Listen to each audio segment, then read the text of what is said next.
जहां पर दो भक्तों की मिलन की कथा बताई गई। एक हैं भगवान श्री कृष्ण के सेनापति श्री उद्धव जी, और दूसरे हैं कुरुवंश के सेनापति श्री विदुर जी महाराज, महामंत्री। दोनों का मिलना कहाँ हुआ? इसी वृंदावन धाम में।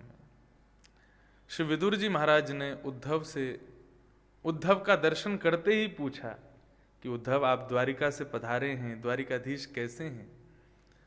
द्वारिकाधीश का नाम सुनते ही श्री उद्धव जी महाराज के नेत्र सजल हो गए और उन्होंने कहा कि श्री कृष्ण रूपी सूर्य अस्ताचल को प्राप्त हो गए, वे अपनी लीला पूरी करके श्री वैकुंठ धाम को प्रस्थान कर गए हैं। दोनों भक्तों के नेत्र करुण रस से भर गए। तभी श्री उद्धव जी महाराज ने भगवान के द्वारा सुनाए गए भागवत धर्म का संकेत किया और कहा कि भगवान ने अपनी लीला पूरी करने से पूर्व मुझे भागवत धर्म सुनाया। विदुर जी महाराज ने चरण पकड़ लिए, बोले मुझे सुनाओ ना, भगवान ने क्या सुनाया आपको? बोले भगवान तुम भाग्यशाली हो विदुर, क्योंकि भगवान जब मुझे उपदेश कर रहे थे तब बार बार तुम्हारा स्मरण कर रहे थे। मेरा विदुर होता तो कितना आनंद होता। और तभी उन्होंने मैत्रेय मुनि को आज्ञा की कि मेरा विदुर आपके आश्रम में आएगा, उसको आप यही भागवत धर्म सुनाइएगा। श्री उद्धव जी महाराज बद्रिकाश्रम को गए, हरिद्वार तक दोनों साथ गए और हरिद्वार में श्री मैत्रेय मुनि के आश्रम में श्री उद्धव जी महाराज विदुर जी को छोड़ करके बद्रीनाथ को प्रस्थान कर गए और वहां पर भागवत धर्म के कुछ प्रश्नोत्तर किए गए हैं। हम लोग उनको श्रवण करें। श्री उद्धव जी महाराज, श्री विदुर जी महाराज मैत्रेय मुनि के आश्रम में उनके चरणों में बैठ करके प्रश्न कर रहे हैं। और क्या प्रश्न कर रहे हैं? सुखाय कर्माणि करोति लोको न ते सुखम मान्यदुपारमम्बा विन्देत भूयस्तदैव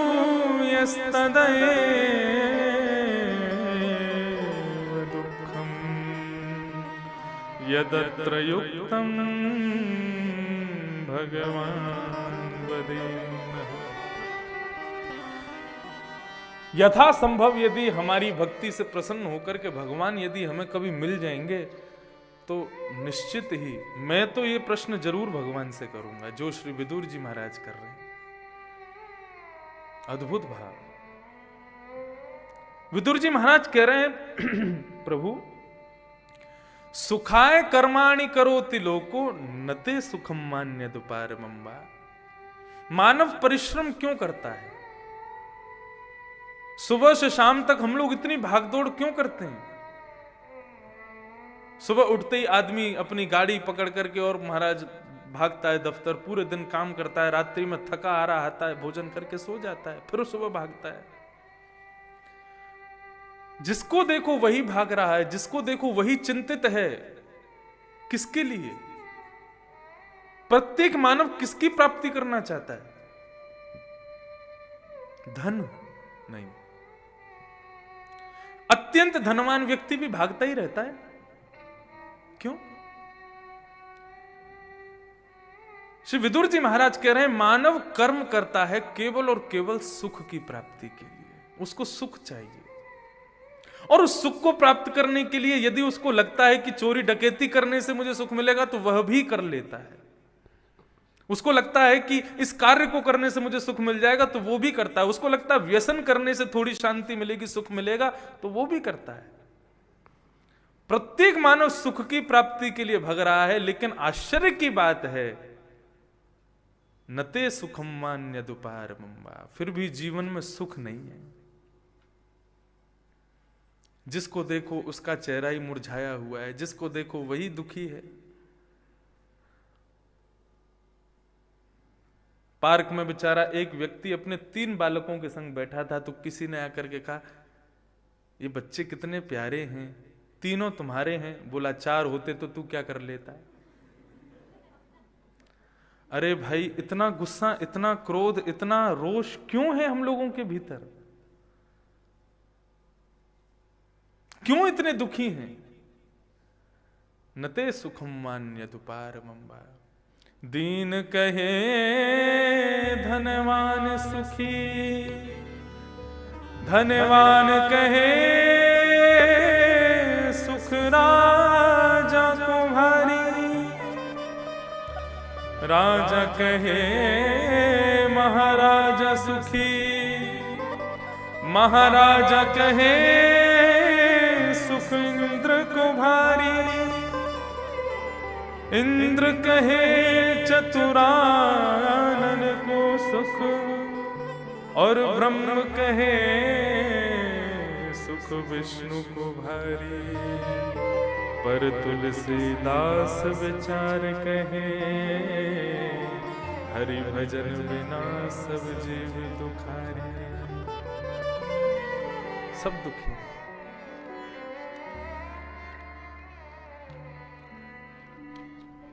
भगवान गीता जी में एक भाव कहते हैं अर्जुन को, व्यक्ति ने ये गलत भाव मंत्रणा अपने मन में बनाई है कि उसको सुख चाहिए। नहीं, अर्जुन, यदि मानव को अतिशय सुख भी मिल जाएगा ना, तो वह सुख भी उसके दुख का कारण बन जाएगा। तो मानव को क्या चाहिए? शांति अनंतरम। और वो शांति मिलेगी कैसे? बोले त्यागात शांति अनंतरम। मानव को सुख नहीं चाहिए, मानव को शांति चाहिए। ये बात वो गलत सोच के बैठा है कि उसे सुख चाहिए, उसको शांति चाहिए। और वो शांति कैसे मिलेगी? बोले जितना त्याग करेगा, जितना वस्तुओं से, व्यसनों से, संबंधों से, संसार के पदार्थों से जितनी दूरी बनाएगा, उतना वो शांत रहेगा, उतना वो प्रसन्न रहेगा, उतना आनंदित रहेगा। और जितना संसार की चीजों को अपने पास में रखने का प्रयास करेगा, जितना संसार की चीजों से मिलने का, जुड़ने का प्रयास करेगा, उतना दुखी होता चला जाएगा। शांति चाहिए, त्याग करो। और मैं पहले भी कहा, आज भी कहूं, त्याग करने की चीज क्या है? माता पिता, भाई बंधु, बहन, पत्नी, बच्चे, परिवार, गाड़ी, घोड़ा, इन सब का त्याग कर दो। देखो, दो प्रकार के त्याग होते हैं। पूज्य श्री नेत्रपाल गुरु जी उस दिन कह रहे थे ना, क्या भाव बताया था उन्होंने कि ब्याह नहीं हुए तो ऐसे करके कुछ उन्होंने बताया था। दो प्रकार के त्याग होते हैं। एक तो होता है कि आपसे कहा गया कि भैया हलवा खाओगे, तो आप कहोगे हम हलवा नहीं खाते। इसका भाव क्या? बोले कभी खाने को मिलता ही नहीं है तो क्या करें। लेकिन एक भाव है कि 56 भोग सामने है, फिर भी आप कह रहे हैं कि हम हलवा नहीं खाते, हम मिष्ठान नहीं खाते। वस्तु की उपस्थिति होने के बाद में, जय हो श्रीमन्नारायण नारायण नारायण, श्रीमन्नारायण नारायण नारायण, श्रीमन्नारायण नारायण नारायण,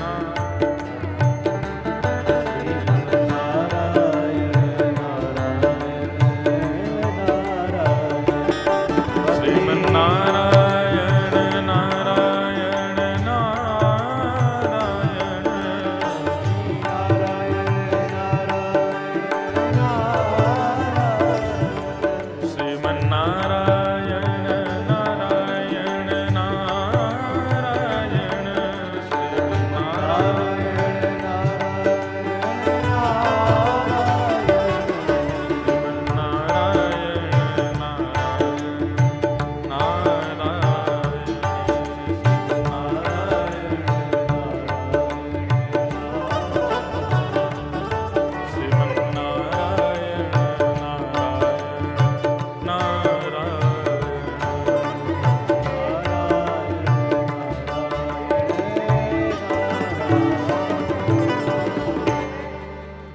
सौभाग्य हम आप सबका, कार्षणी आश्रम वृंदावन से हम सब के मध्य में स्वामी श्री सुमेधानंद जी महाराज पधारे हैं।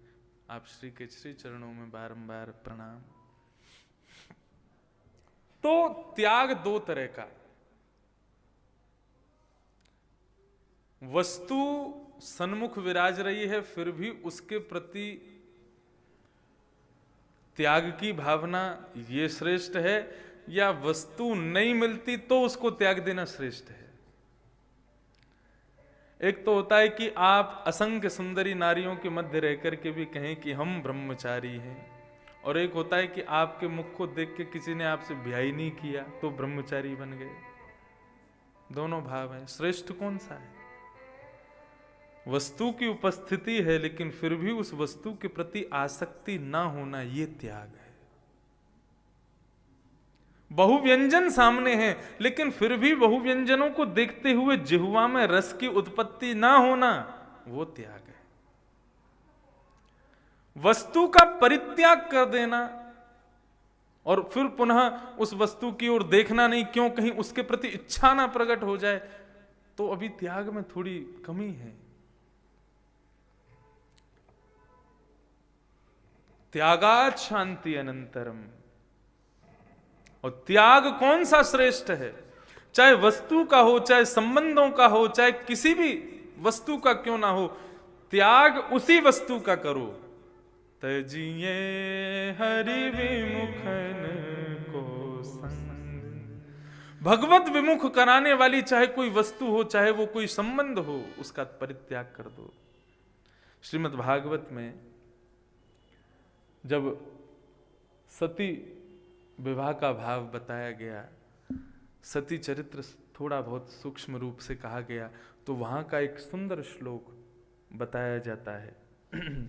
गुरुर न सस्यात्, स्वजनो न सस्यात्, दैवम न सस्यात्। सबको छोड़ो, उस गुरु का परित्याग करो जो भगवत मिलन में बाधा बने,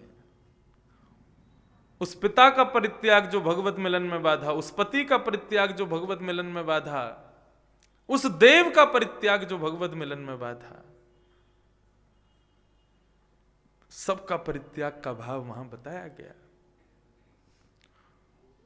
तो सुखाय कर्माणि करोति लोको नथे सुखम्मान्यदुपारमंबा विंदेत भूयस तदएव दुखम यदत्र युक्तम भगवान वदेन्न।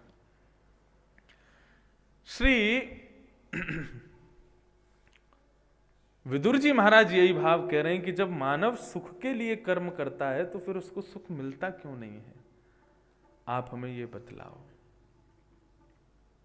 इसके उत्तर में श्री मैत्रेय मुनि कहते हैं, सेयम भगवतो माया, ये भगवान की माया है कि मेहनत करने के बाद भी, परिश्रम करने के बाद भी, दिन रात एक कर देने के बाद भी सुख तो केवल अनुभूति मात्र होता है, केवल छोटी सी क्षण भर की अनुभूति जैसी होती है सुख की, लेकिन उसके बाद पुनः दुख आ जाता है। ये भगवान की माया है। कल मैंने इस विषय पर कहा था कि दुख नहीं होगा जीवन में तो हम लोग कर्मनिष्ठ नहीं बनेंगे, आलस्य जीवन में आ जाएगा। ये सुखालय नहीं है, ये दुखालय है, पृथ्वी दुखालय है। दुख का आलय यानी कि दुख का घर है ये, जहां पर हम लोग रहते हैं। तो दिन रात उठते बैठते उसी का ही दर्शन होगा। सुख तो कभी कभी नजर आएगा, कभी कभी अनुभव दे करके जाएगा बस। जीवन में दुख कैसे आते हैं? हमारा जीवन कुली के जैसा है। कुली जिस प्रकार सामान लेकर के चलता है तो एक कंधे पर लेकर के चलता है, जब थोड़ी देर बाद वो कंधा दुख जाता है तो दूसरे कंधे पर रख लेता है, दूसरा कंधा दुख जाता है तो सर पर रख लेता है, सर दुख जाता है तो फिर पहले कंधे पर। ठीक उसी प्रकार एक दुख की समाप्ति होती नहीं, दूसरा दुख पहले ही खड़ा है तैयार, तू हट मैं आऊं। वो आकर के जाता है, तीसरा दुख तैयार। इस दुख से कोई नहीं बचा सकता आपको, और ना ही भगवान से कभी प्रार्थना करनी चाहिए कि हमारे सब दुख दूर हो जाएं। भगवत प्रार्थना में केवल एक ही भाव होना चाहिए, क्या? दुख तो जीवन से नहीं जाएंगे, संकट तो जीवन से नहीं जाएंगे, विपत्तियां जीवन से नहीं जाएंगी, हमको वो सहना ही पड़ेगा, झेलना ही पड़ेगा, देखना ही पड़ेगा। लेकिन प्रभु आप कृपा करके हमको शक्ति दो, बल दो कि इन दुख से, इन परिस्थितियों से, इन विपत्तियों से हम डट कर के सामना कर सके। इनको दूर हम नहीं कर सकते। यदि विपत्ति नाम की वस्तु दूर होती होती तो इस दुखालय में रामकृष्ण आकर के भी खूब दुख सहे हैं, खूब विपत्तियां सही हैं। यदि रामकृष्ण के जीवन को आप देखेंगे, प्रभु के जीवन को यदि हम दर्शन करेंगे, हमारे दुख उनके सामने बहुत छोटे लगेंगे। जन्म लेते ही कहां गए, कहां जन्म हुआ? कारावास में। जहां कोई अपराध करके जाता है वहां ठाकुर जी ने जन्म लिया है। जन्म लेते ही माता पिता को छोड़ के कहीं और प्रस्थान कर गए। उन लोगों से जब प्रेम बढ़ा तब अपने वास्तविक माता पिताओं का बुलावा आया तो उनको छोड़ करके जाना पड़ा। और जितने दिन उन प्रेमियों के पास रहे उतने दिन भी चैन से नहीं बैठे। कभी कालिया नाग का मर्दन किए, कभी अरिष्टासुर, पूतना, केसी, धेनुकासुर, सब लोग आए, सबका वर्धन किया, सबको मार करके कंस के पास गए, कंस का वध किया। अपने माता पिता के पुनः उनको सुख प्रदान करने लगे। विद्यालय पढ़ करके लौट करके आए, वहां पर भी कष्ट सहे। लौट करके आए, ब्रज की पुनः याद आने लगी। ब्रज की याद से थोड़े से आनंदित हुए ही थे कि जरासंध ने चढ़ाई कर दी मथुरा पर। जरासंध से एक तरफ युद्ध कर रहे हैं, एक तरफ जरासंध को हरा रहे हैं, तो पता चला मथुरा के दूसरे परकोटे पर एक दूसरी सेना आ गई है, काल यवन की। दिन रात हमें तो लगता है ठाकुर जी सोए भी होंगे क्या कभी। उस काल यवन को मारें कि इसको मारें, क्या करें? दोनों की स्थिति को देखते हुए ठाकुर जी रण छोड़ करके भागे। काल यवन को मुचकुंद के द्वारा मरवाया। वही मुचकुंद ने वरदान मांगा तो वही मुचकुंद फिर पुंडलीक बन करके आया और भगवान उसको दर्शन देने विट्ठल के रूप में पधारे। मैंने प्रथम दिन कथा में बताया था। द्वारिका पहुंचे, समुद्र के बीच में रहते हैं, लोगों ने नाम ही रख दिया रण छोड़। हमारी वास्तविकता पर ही कोई नाम रख दे हमारा तो हमें अच्छा लगेगा। मैं अगर क्रोध करता हूं और मुझे कोई कहे क्रोधी व्यास, संबोधन में ही बोले क्रोधी व्यास, तो क्या मुझे अच्छा लगेगा? ठाकुर जी को सब रण छोड़ कह करके पुकारते हैं, लेकिन फिर भी प्रसन्न रहते हैं, हंसते रहते, कोई नहीं तुम बोलो। वहां पर भी महाराज एक जगह स्थिर होकर के ब्याह हो तो सबकी इच्छा रहती है हमारा ब्याह खूब धूमधाम से हो। ठाकुर जी के भागते भागते ब्याह भये, कभी यहां से वहां भाग रहे हैं, वहां से भाग। कई ब्याहों में तो ठाकुर जी स्वयं उपस्थित नहीं थे तो ब्याह हो गए। इस प्रकार से ठाकुर जी का संपूर्ण जीवन रहा। महाभारत युद्ध में गए तो वहां पर भी श्रेष्ठ योद्धा का नाम जब बर्बरीक ने भगवान कृष्ण का बताया, सबसे श्रेष्ठ योद्धा कौन था महाभारत युद्ध का, तब बर्बरीक कहते हैं महाभारत के सबसे बड़े योद्धा यदि कोई मैंने देखे तो बिना शस्त्रों के जिन्होंने संपूर्ण सेना की आयु का हरण कर लिया वे थे योगेश्वर कृष्ण।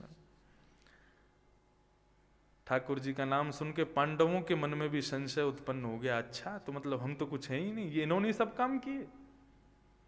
अग्र पूजा का भाव आया तो भी भगवान को 100 गालियां सुनाई शिशुपाल ने, भरी सभा में अपमान किया। प्रत्येक परिस्थिति से सबको सुख देते गए लेकिन स्वयं प्रसन्न रहते रहे, कोई दुख को अपने ऊपर हावी नहीं होने दिया। चैन से बेचारे बैठे थे, चैन से थोड़े से आराम की मुद्रा में थे, तभी समस्त यदुवंशियों में युद्ध छिड़ गया और पूरा यदुवंश भगवान के नेत्रों के सामने ही नष्ट हो गया। और उसके नष्ट का कारण कौन बना? भगवान के खुद के पुत्र। और सब कुछ देखते देखते मुस्कुराते हुए अपनी लीला पूरी करके चले गए। ऐसा जीवन हमारा हो जाए तो हम जी ही नहीं पाएंगे।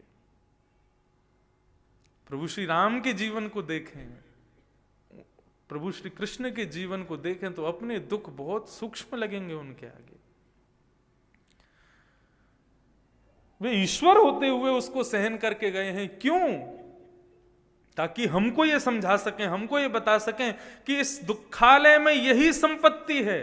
लेकिन हम दोनों से एक चीज सीखना, राम और कृष्ण से सदैव ये सीखना कि वे सदैव प्रसन्न हासा ऋणलो चलो लसत। ठाकुर जी की गोल गोल गाल कभी भी खत्म नहीं हुए, सदैव फूलते ही रहे, प्रसन्न ही रहे। अपनी हर स्थिति को सौभाग्य समझ करके जिए, यही भाव है। श्री सुदामा जी महाराज को यदि किसी दिन अन्न बनाने को नहीं मिलता था तो उसमें भी भगवत कृपा मान करके क्या कहते थे कि वारे ठाकुर जी, आज वैसे तो चतुर्थी है, पंचमी है, सृष्टि है, लेकिन आज भी आपने अन्न नहीं बनवाया, रसोई नहीं बनवाई, मतलब आज भी आपने हमारी एकादशी करवा दी। ठाकुर जी हमसे कितने प्रसन्न है, महीना में हमारी 2 एकादशी की जगह 5-5 एकादशी, 10-10 एकादशी कई बार करवा लेते। अरे ठाकुर जी प्रसन्न, अपने बच्चों को, पत्नी को समझाते, अरे तुम चिंता मत करो, भोजन नहीं मिला, ठाकुर जी एकादशी करवा रहे हैं। ऐसे थे सुदामा जी, हर परिस्थिति को सहन करते थे, उनकी कृपा समझ करके सहते थे। श्री विदुर जी महाराज जो प्रश्न कर रहे हैं, जीवन में दुख क्यों जब हम इतना कर्म करते हैं तो? कर्म आप दुख की निवृत्ति के लिए करते ही नहीं हो। जो व्यक्ति मन में यह संकल्प लेकर के कर्म करता है कि मैं इसलिए जॉब कर रहा हूं, इसलिए बिजनेस कर रहा हूं, इसलिए कर्म कर रहा हूं कि जीवन से दुख जावे, तो क्षमा कीजिए, उससे दुख जाएगा नहीं। कर्म तो इस संसार का नियम है, वो तो यहां करना ही पड़ेगा। जिस प्रकार सवेरे उठकर के स्नान आदि, शौच आदि से निवृत्त होना, भोजन प्रसाद पाना एक दिनचर्या में हमारे लिए जरूरी है, वैसे ही कर्म जरूरी है इस पृथ्वी पर। उससे दुख की निवृत्ति नहीं होगी।